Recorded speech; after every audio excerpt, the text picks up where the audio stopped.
That means you're on.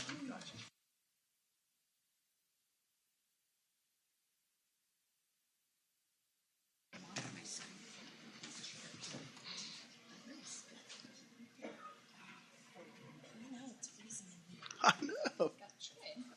I'm putting my coat on.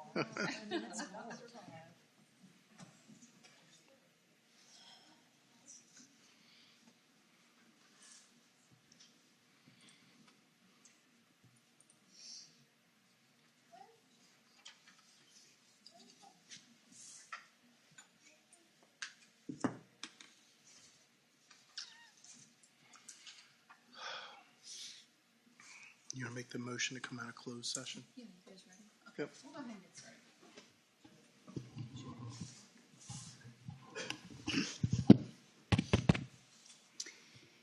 Good evening, everybody. Do I hear a motion to come out of closed session? So moved. Thank you, Ms. Daskell. Do I hear a second? Second. Thank you, Ms. Barber. And a vote? All in favor say aye. Aye. All opposed? None? Okay, we are out of closed session. Mr. Mead, could you please read the certification of the closed session?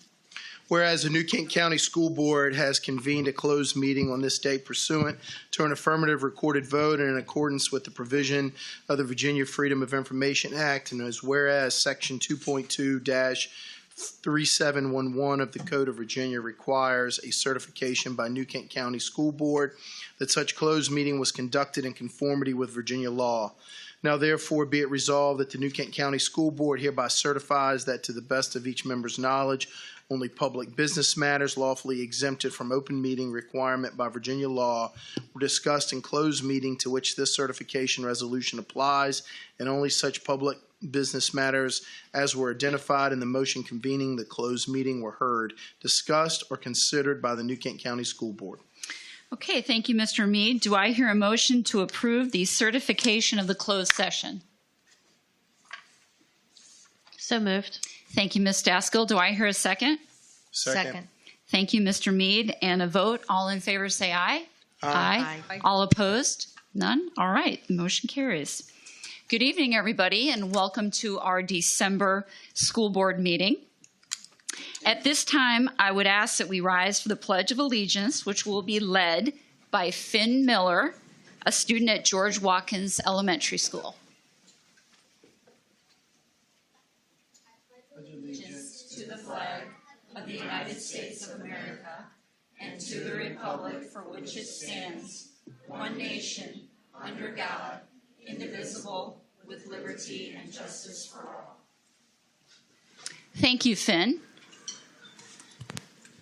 And again, welcome to everybody this evening. It's good to have a lot of attendees in our boardroom tonight, and we welcome all of our guests.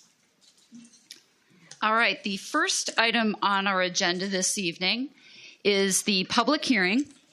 This is our public hearing for the ESSER 3, and it is our citizen comment period. Before I begin, I'd like to thank everybody for coming out again this evening.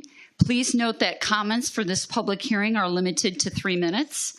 Once the timer sounds, please promptly finish your comment and return to your seat.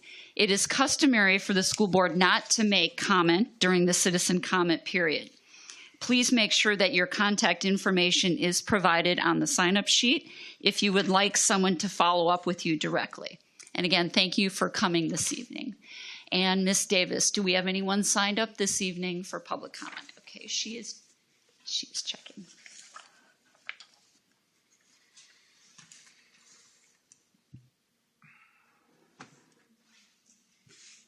Thank you very much.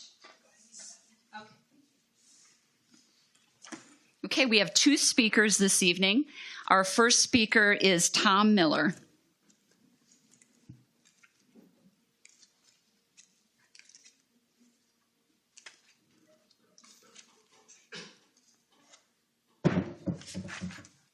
I don't think I need a 2-foot booster. I'm delighted to speak tonight at the public hearing in particular because we have a lot of parents here. And this is something that they should all be interested in. I'm sure they're here to watch their children in the program, but they also get to hear the benefit of a couple of us speak. After I received notice early last week of the public hearing, I went to the website, and there's some issues with the website because when you click on the agenda or try to get to the agenda, it says click here, go to board docs, and at least on my computer, when you click there, it goes to this website has security issues. And I know the schools don't have security issues with their website. But anyway, by navigating it around and finally getting to board docs, I got to the agenda for tonight's public hearing. It is on ESSER 3, which is of interest to all of us. For those of you in the audience, I know the school board knows ESSER 3 is a funding for the COVID stuff to help the school divisions deal with COVID. I asked about a document because last Thursday there was nothing except an indicator that there would be a public hearing on ESSER 3. Later that day, a document did appear. It was dated May 17th. So I wondered why we had a document and having a public hearing for a document dated all the way back in May. Later, that document changed its date sometime over the weekend to October 27th. Okay. So I'm not sure why all that took place, but it did. It seems odd to me that we would be having a December 5th public hearing and nothing up on the website until the Thursday prior to the public hearing. ESSER 3 funds are made available to local school districts for the purposes of addressing the COVID impact. But in the document that's on the web page, there's no funding. It's all a narrative. I'm not too sure why that is, so it's very hard to comment on the funding stream. There are some notable changes in the document that was posted last week. One is that most of the SEL stuff has been removed to my satisfaction and probably a lot of others. It does talk about social emotional learning, but it says that the school system would seek out individual children that might need that. And I think that's a commendable way to go forward. So we're a little bit at a loss as to how to comment without any funding stream in the document, but I do commend you for taking out Mr. Miller. the SEL. Thank you. Thank you. Our next speaker this evening is Jill Lovett.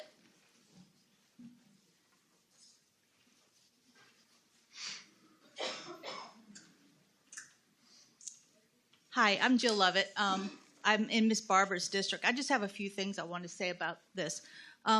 This COVID money we got, I don't know if everybody knows this, but we got a lot of money, $1.8 million, over $1.8 million. And we spent a lot of money, almost $1.8 million. And my question is, have we spent it in ways that have made a difference? So some of the things we've spent it on, to the best of my knowledge, is we spent on nutrition for the students during COVID. Big win, really went over well. We spent a lot of money on cleaning the schools to keep our kids safe. Big win. But we've also said we were going to spend money helping fill the learning gap and also with mental health. And my question to the board and Dr. Nichols too is, so what have we done and what are the measures to say whether or not we've gotten our money's worth? I'm thinking we didn't spend $1.8 million on food and cleaning. So a lot of money had to have been spent on these other two things. What's the measure? What's the success rate? How can we prove we've done anything? We hired we filled 2 positions for people who are supposed to help with the learning gaps. Are we going to continue to employ these people? And how do we know that we wouldn't have gotten the same thing by not hiring 2 more people? So I guess my question is, we need more transparency on what the board and the superintendent and the schools have done with this $1.8 million. And my ask from you is, can we get an accounting of that? Can we say, here's the measures, this is what we did, and here's the results? Because $1.8 million is a lot of money. Thank you. Thank you very much. Thank you for your comments. That concludes the public hearing on the ESSER 3 funds. The next item on the agenda, we will move to recognitions. Our first item, number 4, Our school spotlight this evening is George Watkins Elementary School. So I will turn it over to George Watkins and Miss Tammy Krajarek.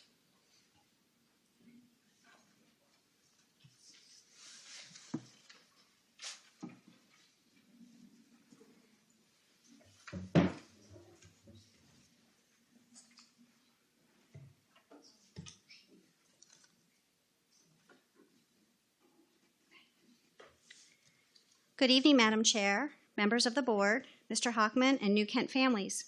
This year, due to the decreased number of classes, we are fortunate enough to allow students in grades 2nd through 5th to pick which resource club they wanted to go to for each quarter. The first quarter, we had a choice of learning about books that became movies, soccer, jump rope, instrument play, and art around the world. Students completed a survey and received either their first or second choice. At the end of each quarter, we get to choose from 4 new clubs. We will now hear from some students from The Movie Was a Book First. Here is George Wigley, a 5th grader, to tell us more.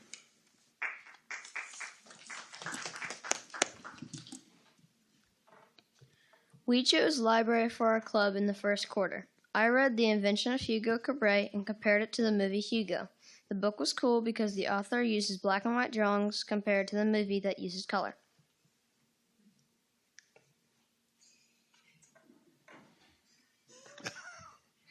Hi, my name is Olivia, and I am in 2nd grade.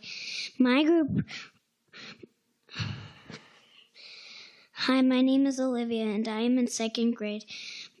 group worked on the book Stuart Little. The characters from the movie were really different from the book.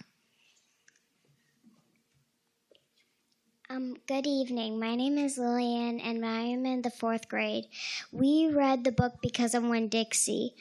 The book and the movie were very similar. Hi, I am Trent Evelyn from Miss Perkins' 3rd grade class. Our group read James and the Giant Peach.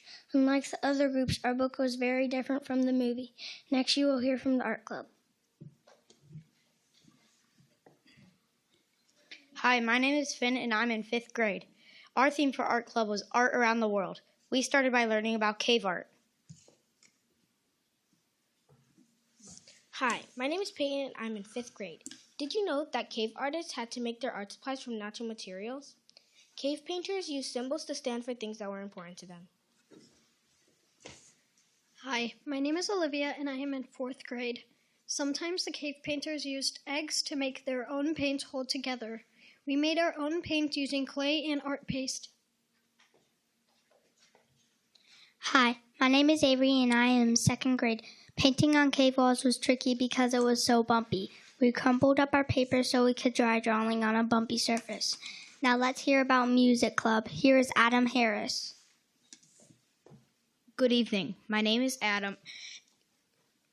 Our club was focused on rhythm and drumming techniques using buckets donated from Home Depot. Please listen as Megan, John DL, Deja, and Jadida play a brief section of We Will Rock It.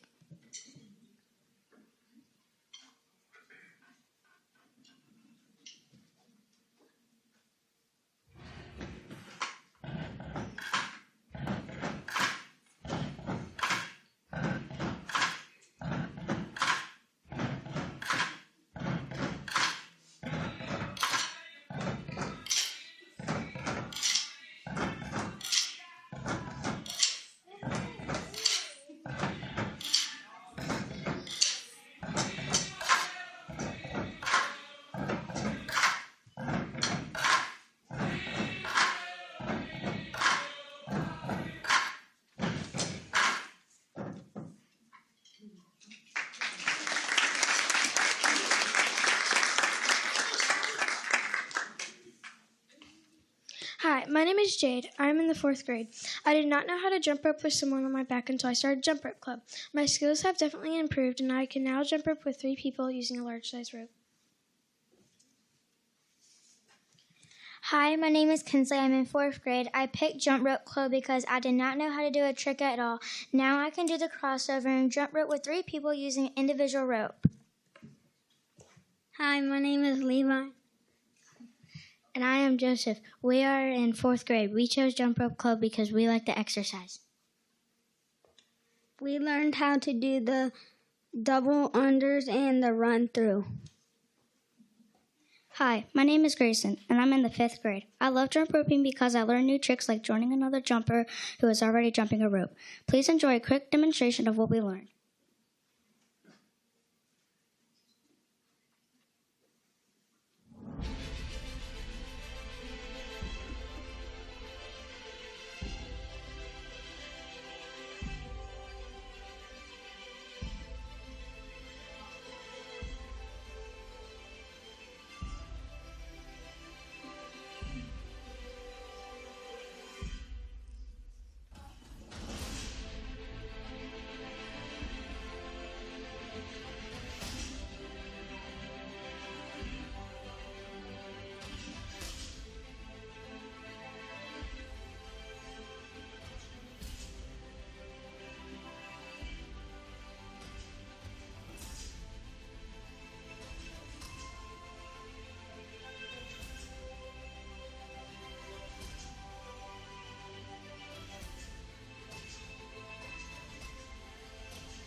Thank you for allowing us to share with you the fun activities we did this first marking period.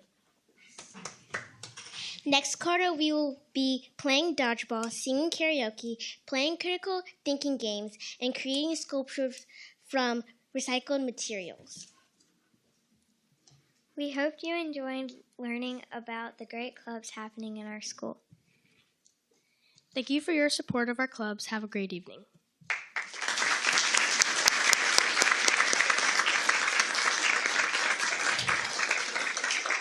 Thank you to everybody. Do they want to come up and get a picture in front of the board? If everybody wants to come up, I'm sure we got a few cameras in the audience and we'll get a picture. Really great to see everybody, a lot of happy faces, and it's just good to see all the good work being done.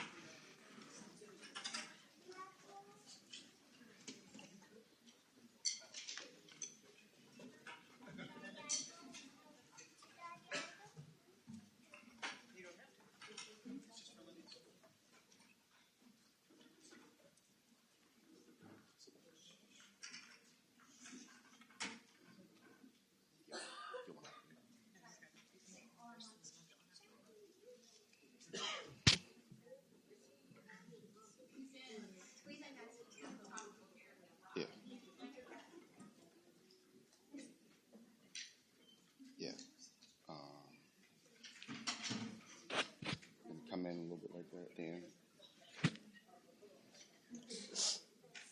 Okay.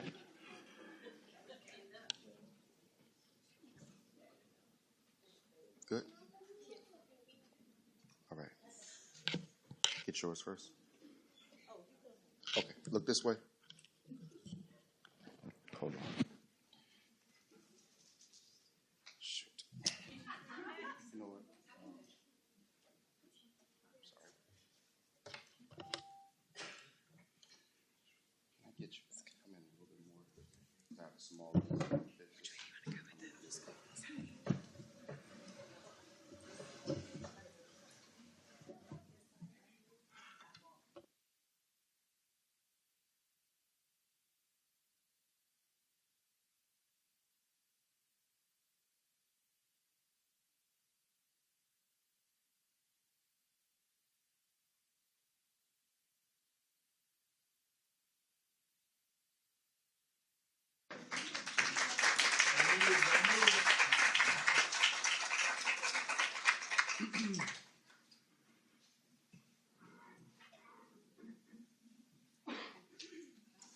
All right.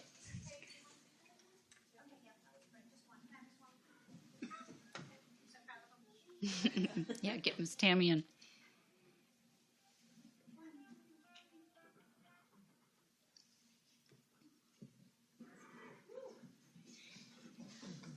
All right. Thank you, everybody. Let's give them another round of applause. Thank you, Ms. Krajarek. Thank you. Really appreciate all the teachers that came out tonight and the parents.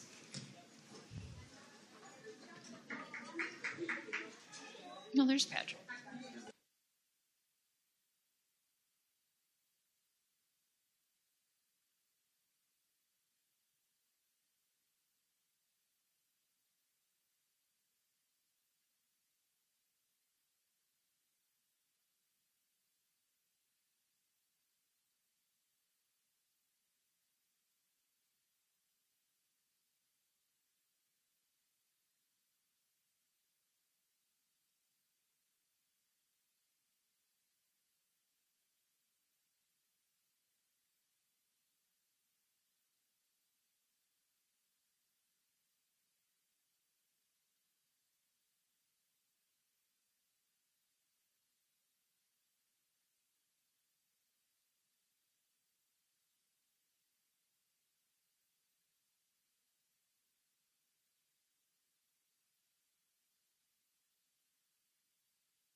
Okay, now back to our regularly scheduled programming. Back under recognitions, we're on section 4, item B, recognition of National Special Education Day. Mr. Richard Dermeyer.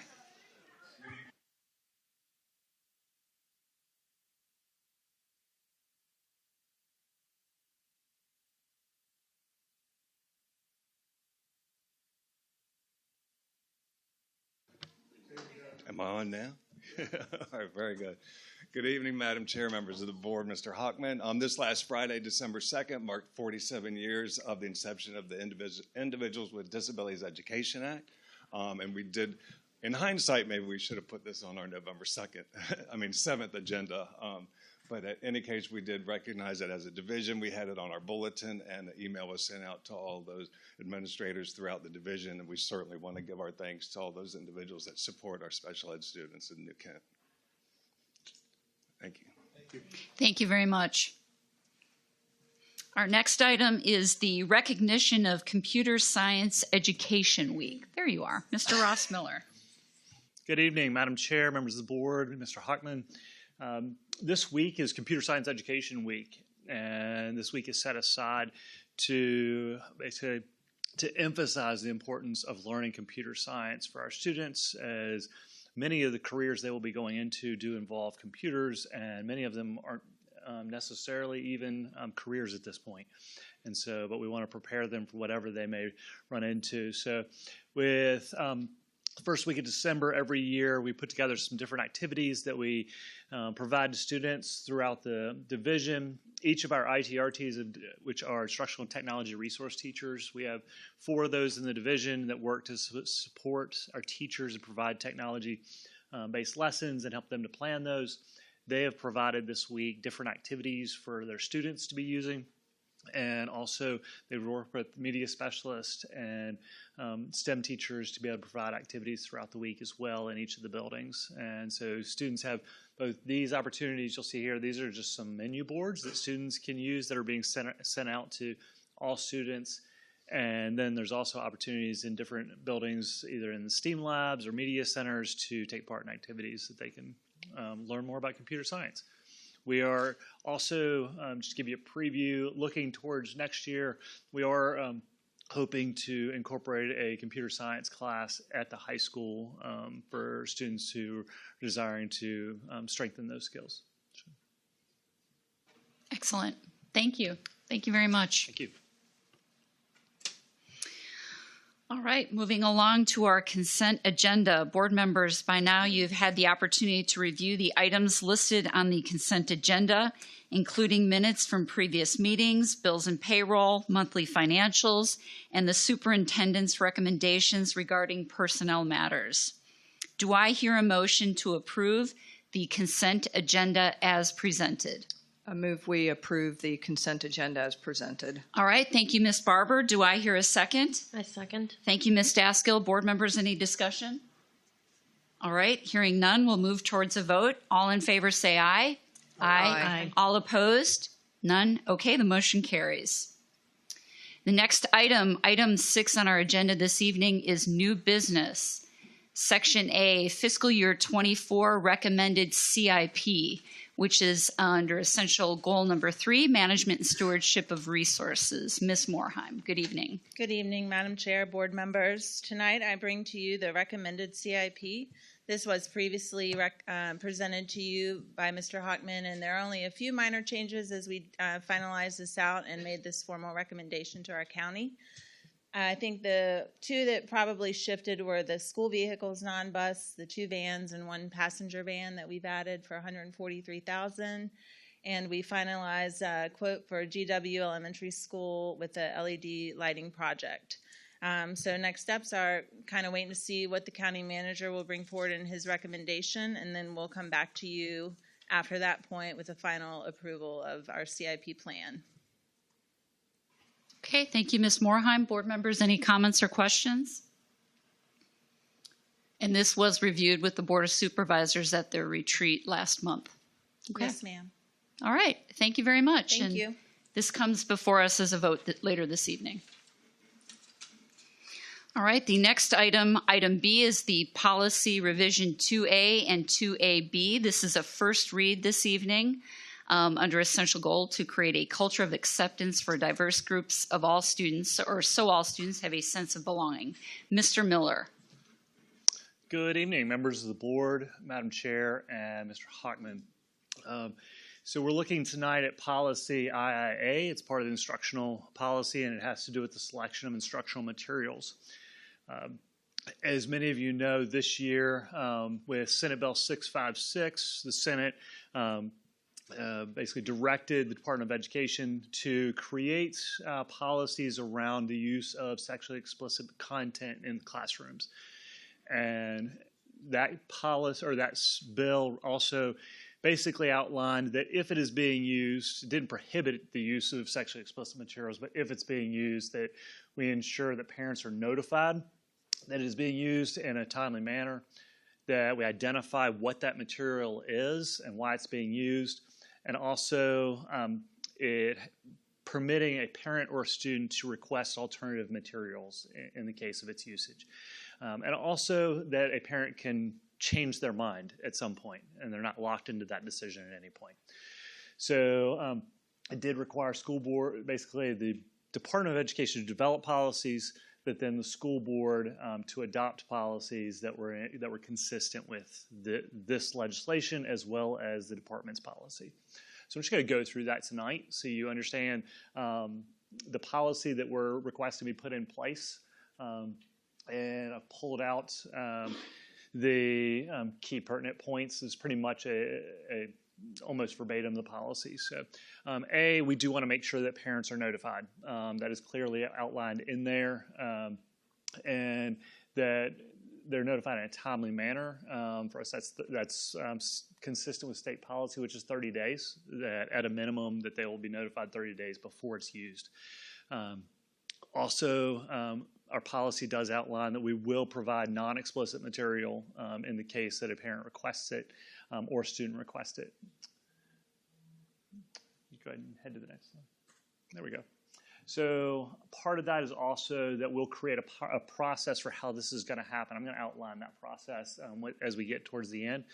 But a process for the identification of those materials, as well as that they'll be identified ongoing, but also at the beginning of each school year. This policy wasn't required to be adopted until January, and so the having it prior to the school year wasn't going to be plausible. But we will have the list available prior to this policy going live.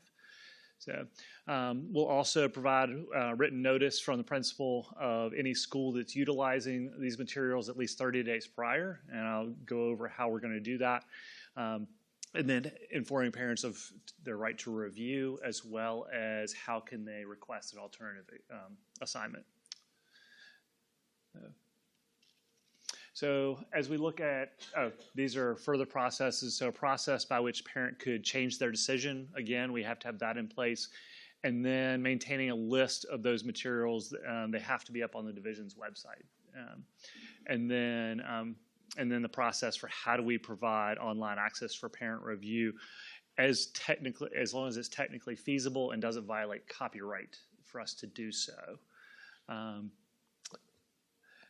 So the state did provide definitions for what is included in sexually explicit content, and so those definitions have been included as part of the policy. There's been a lot of discussion at both the state level, region level, as to what exactly fits under pieces of this, especially the phrase lewd exhibition. And how is that defined? They do clearly define in the state regs and policy that this is all based on sort of parent review and parents' notification, and so the definition of what is a parent is also included in there.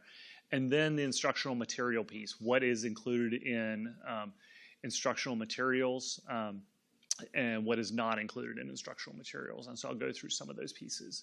So here's the process. We've already started this process and going through. So each grade level or department is auditing the materials that they're using in class and will use in class to identify anything that would fit those definitions.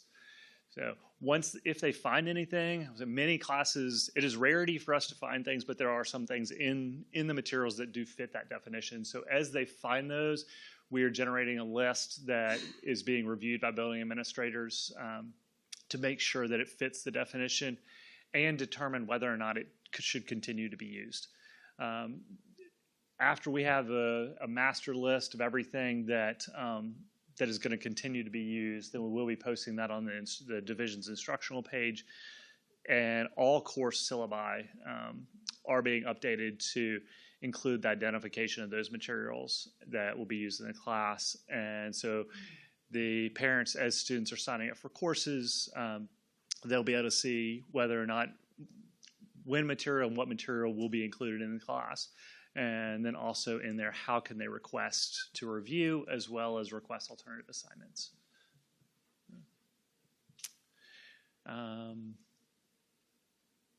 So that's just a rehashing of the previous one. There, okay. So with parent review, again, it's going to be in every course syllabi so that the parents know it's coming. At the high school, any class that is going to start with material, which we're trying to avoid at all costs, starting with the material, but if it would be, and I have one example of that, those parents are being notified prior to the start of semester.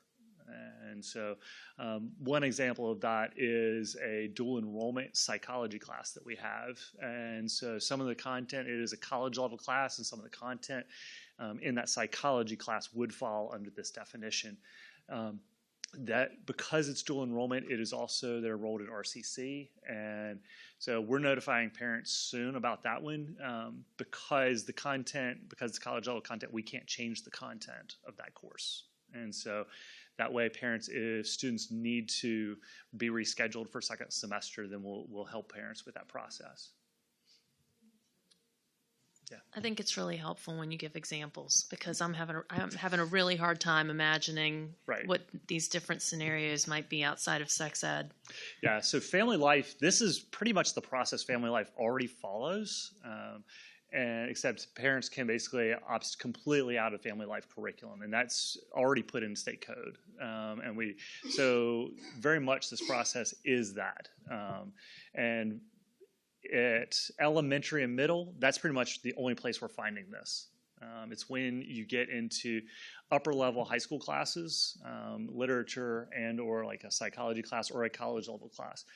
Some of the AP content in an advanced placement class, like advanced placement literature, there's specific literature that is called out on the AP test and that is recommended be read by all students prior to taking that test that does fit into this category. And so we want parents to know up front that, hey, this is going to be a part of the content, and the intent there is to prepare your child for the advanced placement test, and that's why it's in there. Or opt them out of that class altogether, right? Yeah. I mean, I mean, that's yeah, why it's or opt out of important the that class they altogether. know. Yes. Right. Yeah. So then, so can you switch back real quick? Thank you. So as I said, all course syllabi are maintained in the learning management system. Parents have access to their child's courses in the learning management system so that they can see those. And then at all possible, if we're able to allow review of materials online, we can. We can't post copyrighted books. We can't post copyrighted materials, but we can provide opportunity for parents to review those ahead of time. So this has been a large discussion state and region-wide, is how do library books fit into this? And so as a whole, library books are not a part of it. And they become a part of it when they're specifically identified for use in an instructional activity. Students just going to the library and selecting a book is not included here. And so that's why we encourage parents to still be involved in that process, to understand what their students are selecting from the library and assist them in the materials that they select. Now, if a teacher were to take their class to the library and say, hey, you need to pick this or you need to get this book off the shelf, then yes, 30 days prior, we would have wanted to notify those parents, and we would. So one of the things that we are working on is there's times in classes where students are provided opportunities for independent reading activities. So opportunities to have a book there with them to read. And during those times, we are going to be notifying parents that, hey, it's time, we're going to be switching books. And so as your child is selecting their next book, please be mindful to have that discussion with them, or to engage in what are they reading, and not just for, hey, are you reading sexually explicit materials, but what are you reading, so we can have discussions around the dinner table and around the house just about what are you learning from that process. We are still maintaining the middle school policy of parents can opt into notification prior to their child selecting any novel from the young adult section. And any questions? Yeah, one of my questions there, Mr. Miller, is how are we notifying parents? Is it through email? Is it through text messaging? How do we know that they've gotten the message? And I could see that could be a little bit of a gray area for the response back and forth of this communication piece. Right.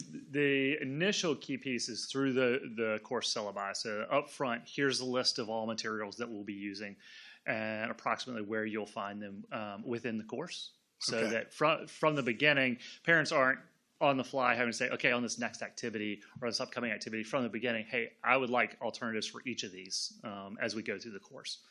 And so it can be well integrated into the way in which it's presented to the class, that what are alternatives for a reading selection and things like that. Do we continue to have parents sign syllabi? Is that required in each class? Yes. Okay. All right. Because I know it used to be. I wasn't sure if it was still. Yeah. I think that the policy appears to be as comprehensive as reasonably can be. Obviously, you're not going to catch every situation. And the good part I think about this, honestly, is from a parent standpoint of view, is that it will force the parent to be engaged. If they are concerned about content, then it will put the onus on the parent to be engaged. Even though we do have a responsibility to notify them, is that we're giving parents an opportunity to be engaged in the process. Mm-hmm. And I think to me, that's part of the partnership of parent and school relationships, of that type of engagement. And I think that this policy, we do our due diligence of notification in reviewing that, because I think that we would all agree as a board, and even most parents, there's always going to be a question about how are you going to define sexually explicit material, right? Yeah. And we're going to have discussions about that till we're all not here anymore. And so I think that's one of the things that opens the door for us to make sure, as we do our due diligence and parents do their due diligence, we can at least have a conversation about it and how we redefine this. Because my gut feeling is, over the next few years, that policy is probably going to change 2 or 3 times, because of you created a new policy, and every new policy is not perfect. And so as we go through this, I think that we'll all be better educated about what's coming out in a curriculum so that we can review it responsibly. So thank you. Mr. Miller, when does this go into effect again? So you'll vote on it at your next meeting. Right, but when, in January? Immediately. Immediately, okay. All right, I got it, okay. Tell me how you really feel. Board members, any other comments or questions? As stated, this will be up for a vote at our next meeting in January. And as always, yeah, if you have any If we have questions or comments questions. between now and then, definitely reach out. Okay. Happy to talk through that. All right. Thank you, Mr. Miller. Thank you. Our next item is the proposed budget calendar. Ms. Morheim. Yes, ma'am. Madam Chair, this calendar could be a 12-month calendar. So I tried to make it just small enough but big enough that you could actually read it a little bit. The budget process is certainly a year-long process anymore. We're always looking for feedback and participation in many ways, but this is the calendar that we have proposed for FY24. One thing new on here that I'd like to point out is our budget forums that we're holding in our school buildings. We've had 2 already at the Millen High School. We have had a lot of turnout. It's been wonderful. I appreciate hearing from everyone. And we look forward to our visits at the end of this week in all of our 3 elementary schools. So tonight, we're asking you to approve the recommended CIP. And then in January, we'll be getting with our departments and discussing their requests. Just a couple things to point out. We will be asking for your approval in April, and then we will be adopting the budget in May. We have talked about issuing contracts earlier than you adopt the budget, so we're going to have to really work through that process with the county, Mr. Hathaway, the Board of Supervisors, just to make sure that we feel really comfortable with where we are prior to that time. Not a whole lot new, but a little bit. Trying something different every year.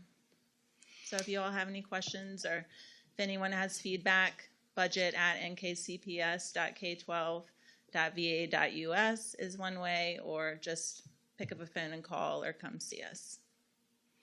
Okay, thank you. And we certainly appreciate the collaboration. This is really where the collaboration between the county and the schools Absolutely. has a great impact. And certainly thank you to you and Dr. Nichols for working directly with each of our 5 schools on these budget sessions. Really great coordination and communication with engaging teachers and staff. Thank you.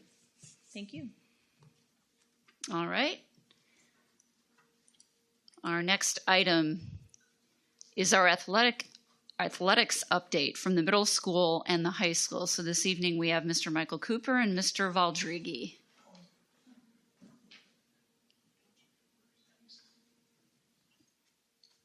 Madam Chair, members of the board, Mr. Hockman, thank you very much for inviting us here tonight to do one of the things I know we're most proud of, and that's brag about our students and the successes that they have had thus far this year, and there have been many. We'll just go briefly through this presentation. What we've done is come up with a slide basically for each sport just to kind of let everybody know an overview of how things went this fall. Keep in mind, fall athletics begins in July now with golf starting so early. So it's been a long season, but it's been relatively fast that we're in December already. So, am I clicking? You got it? Okay. There we go. Okay. So varsity football, probably our premier attraction sport in the fall, finished the season this year with a record of 6 wins and 4 losses in the Bay Rivers District. We finished 9th in the region, barely missing the playoffs by 1 spot on tiebreakers. We are an incredibly difficult region. Our district's tough anyway, but we're in an incredibly difficult region for football. In fact, there's one of our regional teams is still they're in the state finals this weekend in Phoebus, and they have not lost. Moving on, our students were very well represented. It is actually easier for our kids to make all region team than it is to make all district team because of the variance in the sizes of the schools in our district.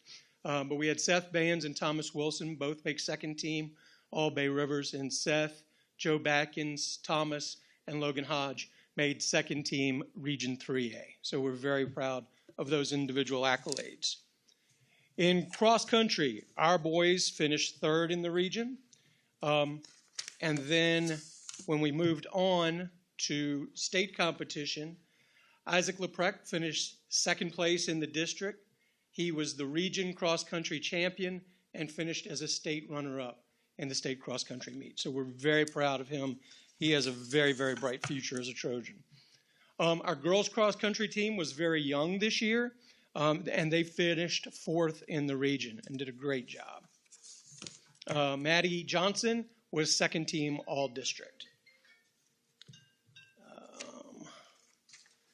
Varsity girls volleyball.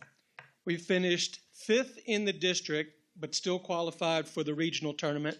We advanced to the regional semifinals, which again speaks to the difficulty of our district, eventually falling to the eventual state champion York in the semifinals in 5 sets, which is incredibly close. So they did a great job, had a great season. The girls individually, Aubrey Henshaw, 1st team all district, all region, and 2nd team all state. So Sophie McLaughlin, 1st team all district, 1st team all region, 2nd team all state. Fallon Greenwald, 2nd team all region. Hannah Perkins and Leah Rounds, all regional honorable mention. And Aubrey and Sophie both made 2nd team all state, which tremendous honor. Varsity golf, they're the ones that kicked everything off and really got our successful fall season started. They finished 2nd in the Bay Rivers District. They were the regional champions in the regional tournament that was held down in Petersburg, and tied for 4th in the state tournament. Individually, Brett Ferry, Dylan Mickles, Kyle Diggs were all region 1st team, and Robert Edwards was all region 2nd team. And what you see there in that picture, that was their scores at the regional tournament, which if you're a golfer like Mr. Hockman, you would probably take any of those scores on any given day. Maybe he makes that, I don't know. Varsity field hockey. Our varsity field hockey, I know Dr. Nichols always talks about how proud he is of firsts. They finished this year with an 8-7 record. It is the first winning record for field hockey in school history. So they were history makers. They made it to the regional tournament, competed in the regional tournament, and lost to a very tough Poquoson team. But these girls worked really hard all year, and that turned out very well for them. Bright future for the field hockey team. And that's the girls right there. Competition cheer, 4th in the Bay Rivers District. Again, tough district to compete in, and ended up being regional champions. Another first regional championship in school history. They competed in the state championships at the Siegel Center. That was the same Saturday as the Bowl-a-thon.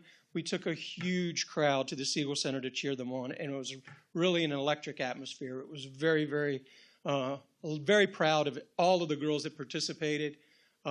Individually, there we go. Olivia Boyd and Brianna Glenn were 1st team all district. Riley Whelan, Dana Douglas, Brianna 1st team all region. Olivia 2nd team all region. Riley 1st team all state. And Dana Douglas and Brianna 2nd team all state. I am not sure that we have ever had all state cheerleaders before. We would have to go back in the archives. Did want to mention our sideline cheerleaders. These girls work hard. There's no postseason for them. Some of them are on the competition cheer, but they do a great job at all of our home events. Really saw a lot of school spirit in our student population this year at all the games, and they're just troopers.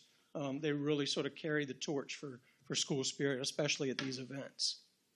A couple of other things I wanted to bring up. Our athletic department has released a new app. This is for Apple phones only at this time. It's a free app. If you download it, you can keep up with all scores, schedules, locations, results. I've only gotten into it a little bit myself so far, but it is really, really tremendous. All changes go there first, so parents can literally know what's going on at the instant it happens. There have been some issues, I think, with the Android version that they're trying to work through, but that's something that's worth probably having on your phones.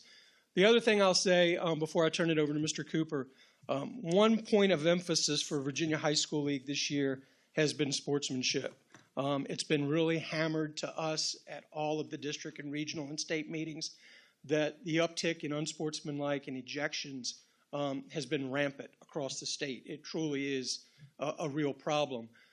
Super proud, and I knock on wood, as we have begun the winter sports seasons, we have had 0 ejections in any of our sports, which puts us in line for the Stay in the Game Award. It's one of the more prestigious awards. We've won it before as we move into winter. So we hope that our athletes will continue to represent us as well as they have. And that's the update from New Kent High School. Thank you. Thanks, guys. I had one comment. Yes, ma'am. Could you talk about some of the new sports that we have? Thank you. You're welcome. You did. And I thought about that after I'd finished the show. Really, really happy that this year New Kent High School is fielding a gymnastics team. They had the first meet. Well, they've had 2 now, I believe. One at home, and then one was in Hanover at the middle school there in Mechanicsville. I'm not sure what the new name is.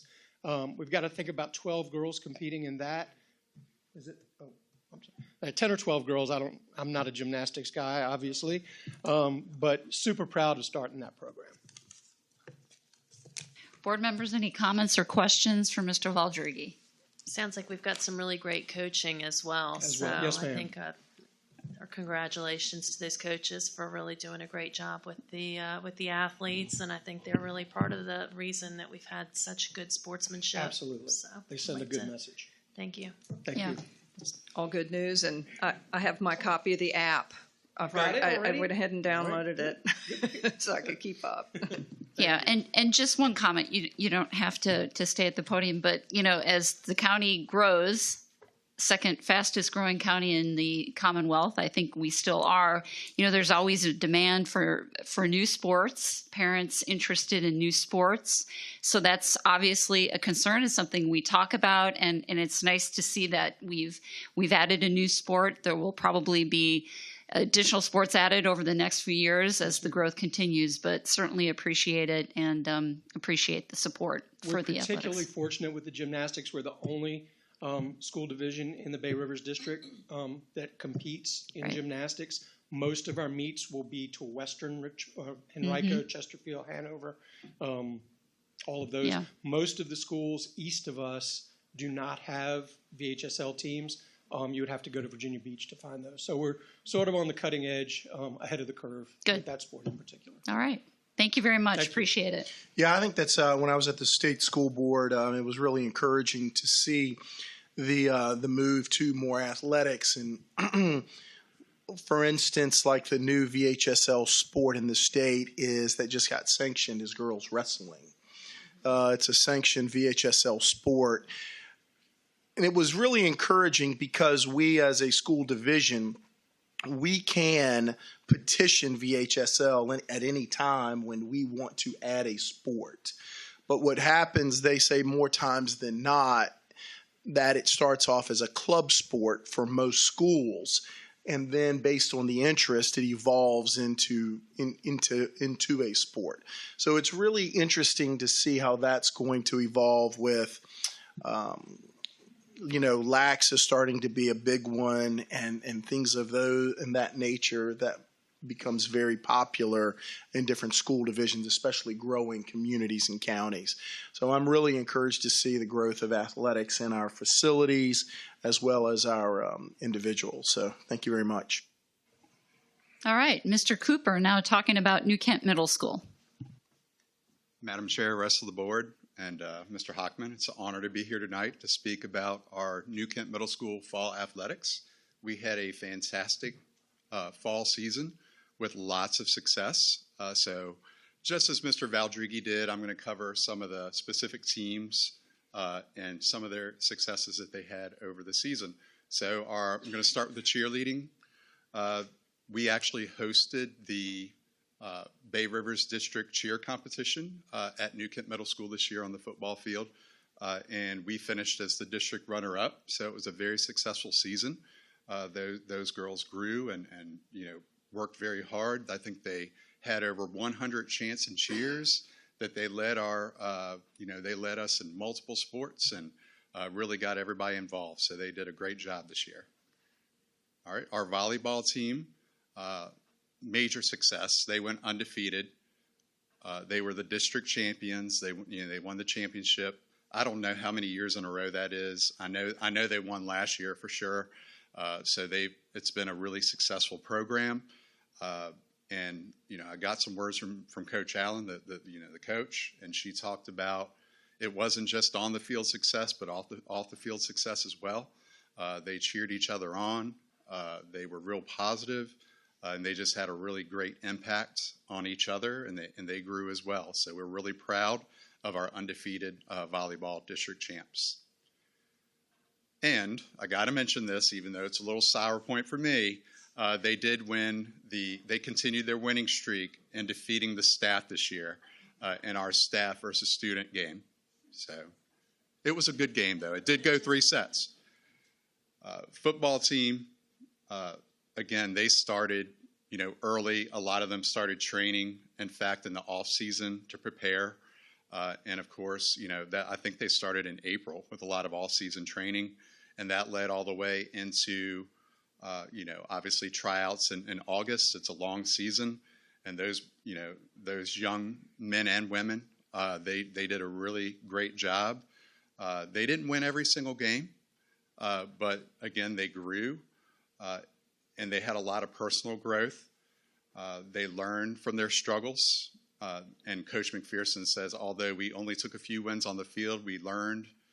We leaned into our struggles and walked away with countless lessons about football, but not just football life as well. So I do want to talk a little bit about eligibility at the middle school. We do get some questions about that from time to time, and just want to clarify some of the different things, first of all, that we offer at the middle school. We, of course, in the fall have cheer, football, and volleyball, which we just highlighted, those great seasons. We've now moved into the winter season where we offer boys basketball, girls basketball, and wrestling. And in the spring, at the middle school level, we offer baseball and softball. So it's come a long way since I was first here in 2004 when we just introduced our football program in the middle school for the very first time. So now 8th graders are eligible to participate in the following sports if it's not offered at the middle school level. So JV boys cross country, JV girls cross country, JV girls field hockey, JV boys soccer, JV girls soccer, JV boys track, JV girls track, and Scholastic Bowl. So those are the things that they have the opportunity to participate as 8th graders. 6th grade athletic eligibility. So 6th graders can participate in the cross country club. Those are 6th and 7th graders only. They can do tennis club, which is open to all grade levels. And of course, we allow them, they're able to be managers for any sport. So we do often keep several 6th graders on there to be in that management position, and they do a great job. And just a little side note, to actively participate in middle school athletics, we really follow the Bay Rivers District policy. And in the handbook, it says specifically that you must be a 7th or 8th grader, with the exception of Gloucester County schools. And eligibility is limited to 2 years, so that would be their 7th and 8th grade years. And again, that's in the policy handbook for the Bay Rivers District, right? So that's it for me. Do you have any questions? Board members, any comments or questions? Because I do think a lot of times parents of 6th graders say, why can't my child participate on this team? You know, they do it in other states, they do it in other counties, other districts. And I think you've addressed that. And I also want to give a plug for our New Kent Park and Recreation, department. They have, basketball in the winter, they have soccer, and they have very, strong programs that, kids that can't participate yet because of age in school sports, so they can certainly supplement that. And obviously there's a lot of travel sports out there that happen. So, and really that's what we were trying to address, because we do get a lot of concerns from parents, and I'm sure you do as well, talking about what do you do with the 6th graders? Absolutely. All right. Thank you. All right. Thank you very much.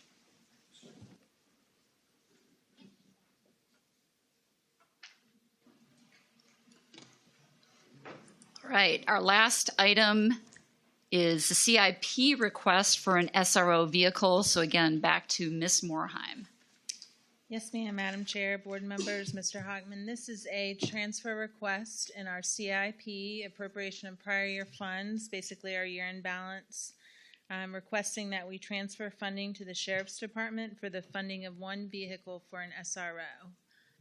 And this is not the schools purchasing the vehicle. This is a transfer of the funding into the Sheriff's Department budget so that they are able to do so on our behalf. Is this replacing a vehicle or increasing the number of SROs? This would be increasing. This is due to the new SRO, potentially at the new school. This would be adding that vehicle. That was something that was not included in the original budget. Those vehicles typically are purchased through county funds, and this was a request that we had received to help to support that initiative. That's good. I get that's the cost of a vehicle that's equipped as a service vehicle. That was basically our ask to them was what is the exact amount that's a particular vehicle for this particular type of a position, and that was the figure that they had provided.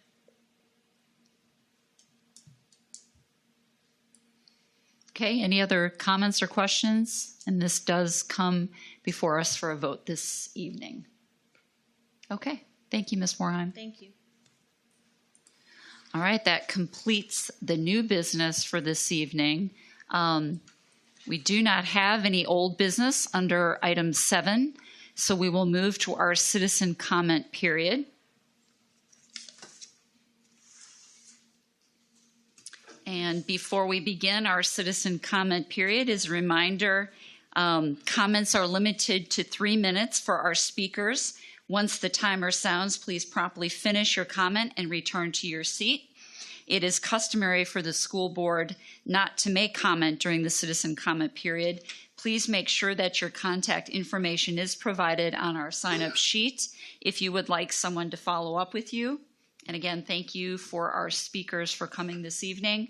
We have 2 citizens signed up for citizen comment.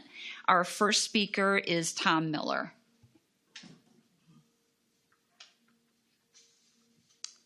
Thank you, Madam Chair. The public hearing on the ESSER 3, I have to tell you, I think was poorly administered. The information was put out late. I'm not really sure what you expected the public to comment on. That's a whole nother issue. I have to wonder sometimes about the lack of attention to detail by this school board and to some extent the administration. I'd like to give you a couple of examples that have taken place over the last 18 months. First off, there were no microphones. We couldn't hear anybody. If you watch the video, it was obvious you couldn't hear anybody. You could hear Wayne because Wayne's voice carries well, and you could hear the superintendent. So then we got microphones, but we shared them between 2 people. And if you didn't share nicely with each other, you couldn't hear somebody because they weren't close to the mic. I offered to purchase microphones so we'd have one each for each of you, and you guys said no, and you got one mic per person. Commendable. Initially, you told me that the school board didn't really have to follow Robert's rules. The Virginia School Board Association says you should follow Robert's rules. We made some suggestions, and now you follow Robert's rules, so we commend you for that. Initially, you told me you would not provide me with draft minutes of the meetings.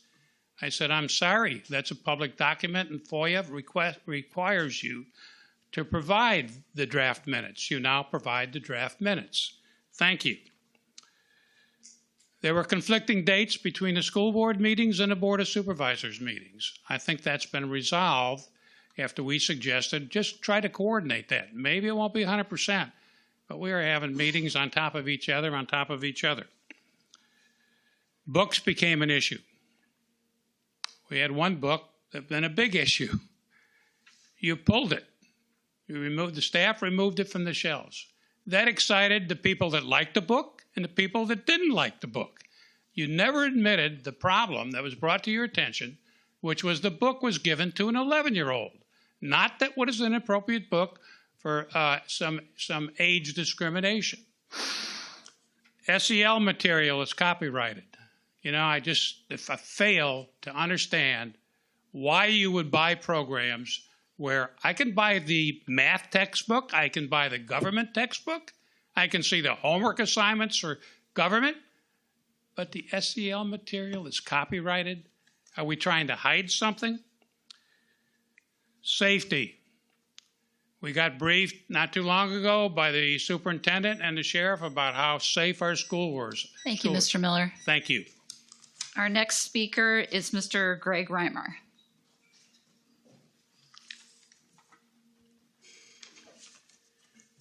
Thank you, Board. And sorry, my mind just went blank. I'm quite passionate about the idea of Republican government because we're really the only Republican government in the world. And I started to talk about this last time, and I went down a rabbit hole that was way too deep. Let me just begin by saying only 2 in 5 Americans know how many and can identify all the branches of government.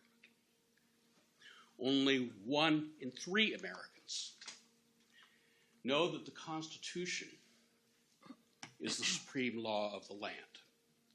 That, my friends, is a failure to educate in civics, because civics is essential for citizens to be able to understand how their government works.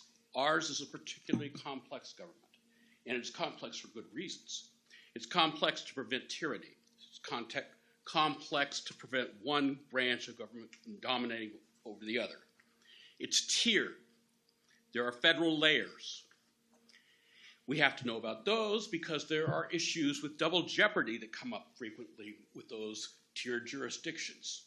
And we as citizens should be able to understand the contradictions in those and be able to understand why those contradictions exist. But most importantly, Republican citizens need to be jealous of their sovereignty because they are sovereigns.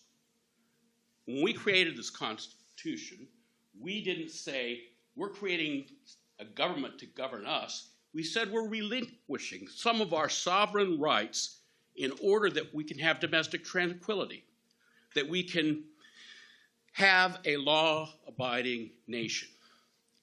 That's the other keystone of Republican government, is respect for rule of law.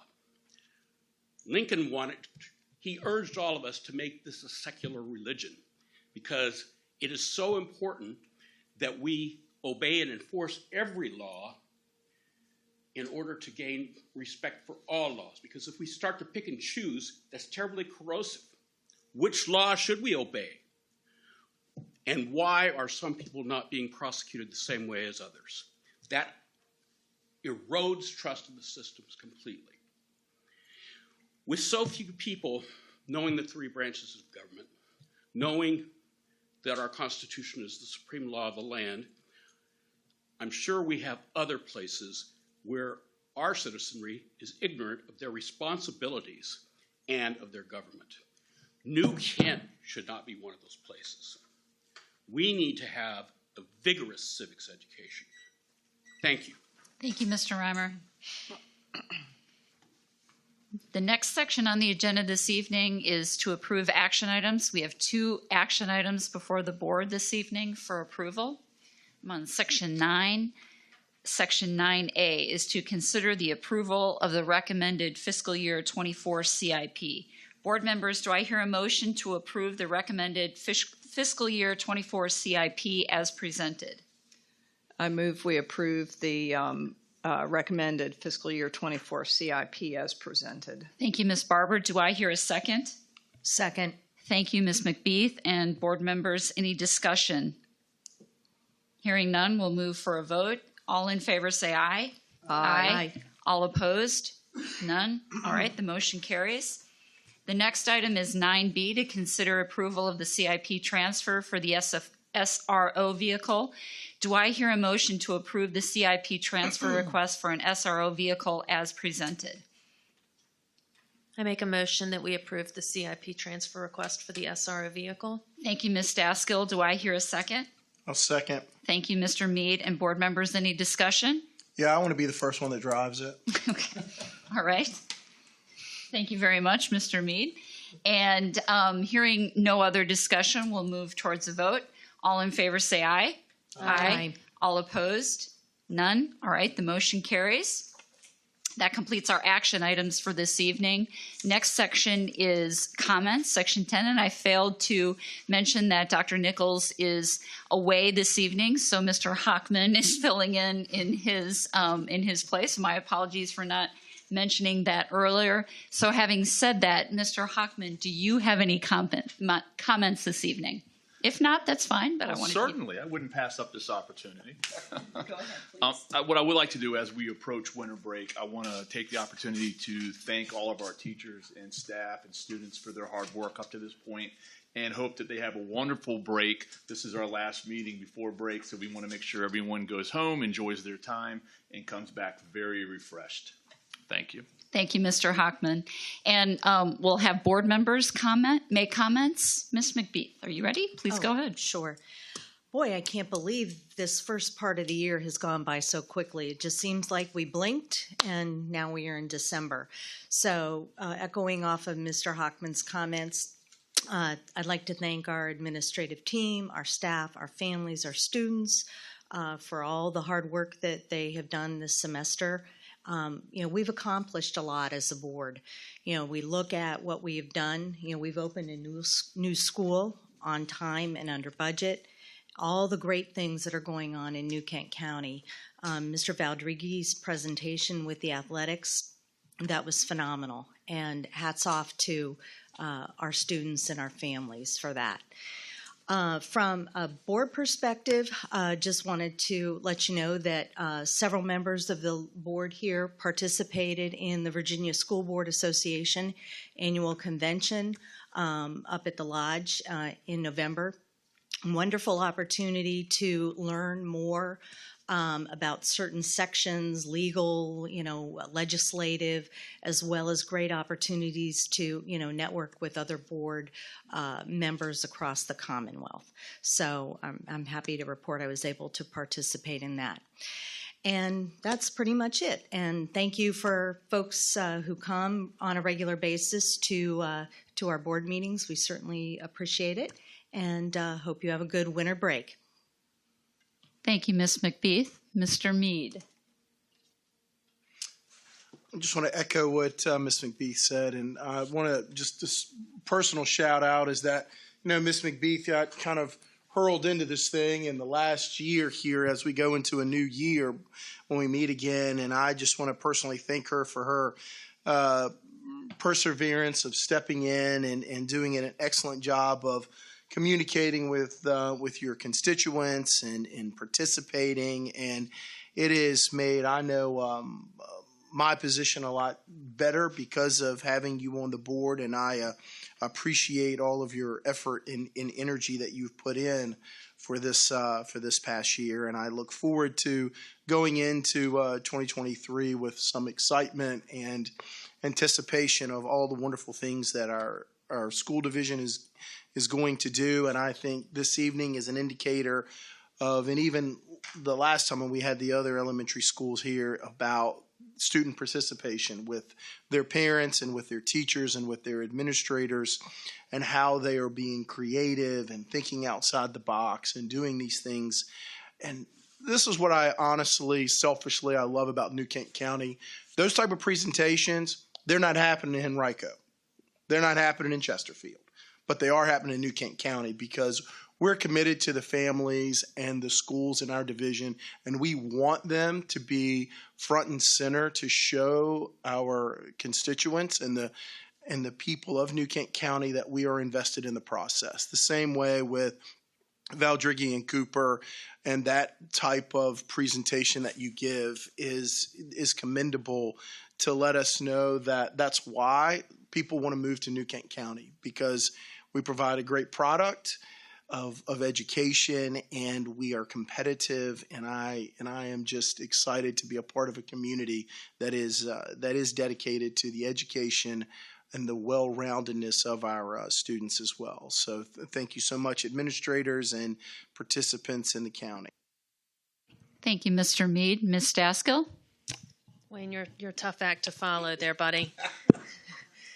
I am just so proud of our schools. I'm proud of our teachers and all their hard work bringing these kids back into the classrooms this year. And they've done a phenomenal job. I'm proud of our coaches and our administrative teams. They work hard every single day.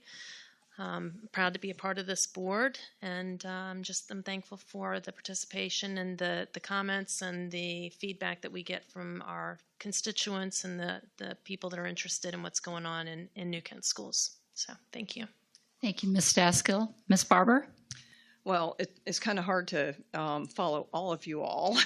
a lot of authentic recognition of how far we've come in New Kent, and like I said last time, there's no better time than the present to be involved in the schools in New Kent County. The level of elevation that we've put into engaging our students, bringing them back in the classrooms full time, our staff, our teachers, and the central administration are really 100% in, and I'm looking forward to seeing how everybody comes back after a nice restful holiday.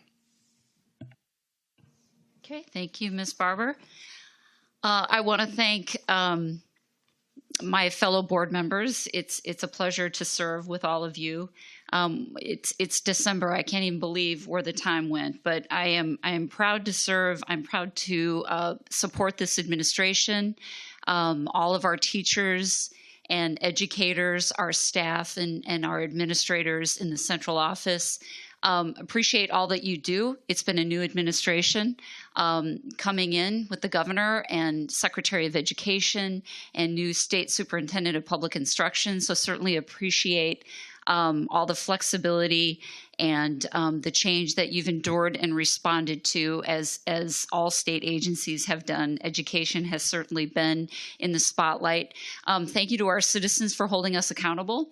We certainly appreciate that, and we certainly don't take for granted this opportunity to serve and what it entails, and to serve here on behalf of those that elected us in our districts, the parents and the students that we support. So certainly appreciate that. Thank you to Mr. Valdrigi and Mr. Cooper for coming this evening. This is something that the board had requested. Our student athletes and coaches spend a lot of time practicing and playing, and we wanted to ensure that not only did we talk about the programs, further explain some things, but also give them the accolades that they deserve. And we certainly look forward to having maybe the athletic directors come back, maybe in the spring to talk about the winter sports. So we certainly appreciate you coming out this evening. As all of our speakers, we certainly appreciate that. So with that, we will go ahead and close. Our next meeting will be our regular monthly meeting on Tuesday, January 10th, 2023, here at the County Administration Building at 5:30 p.m. So with that, our meeting is adjourned at 6:48 p.m. Thank you, everyone. Have a nice evening.